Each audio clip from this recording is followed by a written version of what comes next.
پیارے بچوں، کسی گاؤں میں ایک گائے رہا کرتی تھی۔ وہ بہت ایماندار تھی، اس کا اخلاق بہت اچھا تھا۔ وہ دوسرے جانوروں سے بالکل جھگڑا نہیں کرتی تھی اور ہمیشہ ایمانداری اور پیار اور محبت کے ساتھ رہا کرتی تھی۔ ایک دن وہ تنہا کھیتوں میں چارہ کھا رہی تھی کہ اچانک ایک خوفناک شیر اس طرف آ گیا۔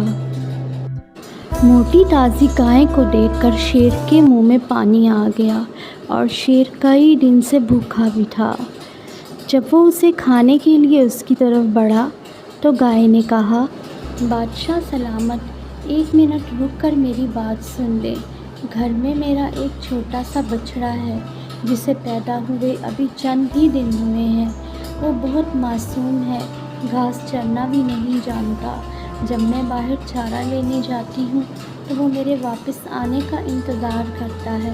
اگر آپ مجھ پر رحم فرمائیں تو میں ایک بار اپنے بچڑے کو دودھ پلا کر اور اسے زندگی گزارنے کے کچھ طریقے بتا کر واپس آ جاؤں گی۔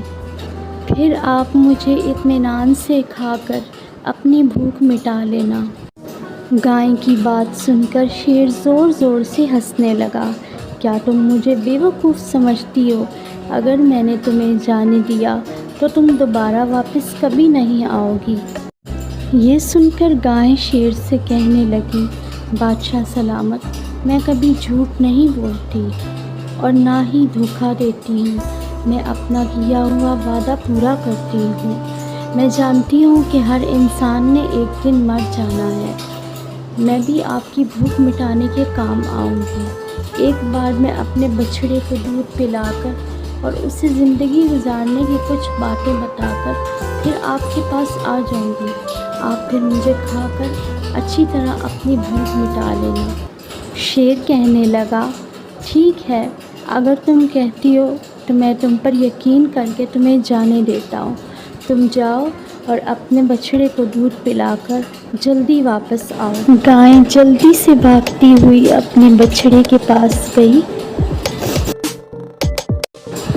اس نے اپنے بچڑے کے پاس آ کے اسے پیٹ بھر کے دودھ پلایا۔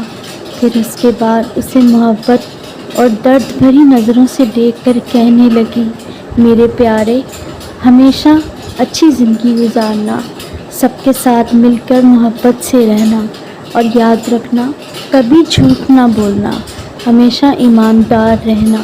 یہ ساری باتیں اپنے بچڑے کو سمجھا کر وہ دوبارہ شیر کی طرف واپس جانے لگی۔ گائے کو واپس اپنی طرف بڑھتا دیکھ کر شیر بہت حیران ہوا اور خود سے کہنے لگا، واہ، کتنی ایماندار گائے ہے۔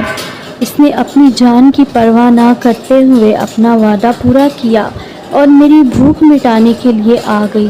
اتنی نیک اور ایماندار گائے کو میں کھاؤں گا تو مجھے یقیناً گناہ ہوگا۔ گائے کے قریب آتے ہی شیر کہنے لگا، اے نیک گائے، تم کتنی ایماندار ہو۔ تم نے اپنی جان کی پرواہ نہ کرتے ہوئے اپنا وعدہ پورا کیا۔ ایسی نیک گائے کو اگر میں کھاؤں گا تو مجھے بہت گناہ ہوگا۔ تم جاؤ اور اپنے بچڑے کے ساتھ ہنسی خوشی زندگی گزارو۔ گائے بھاگتی ہوئی اپنے بچڑے کے پاس واپس آ جاتی ہے اور ہنسی خوشی اپنے بچڑے کے ساتھ رہنے لگتی ہے۔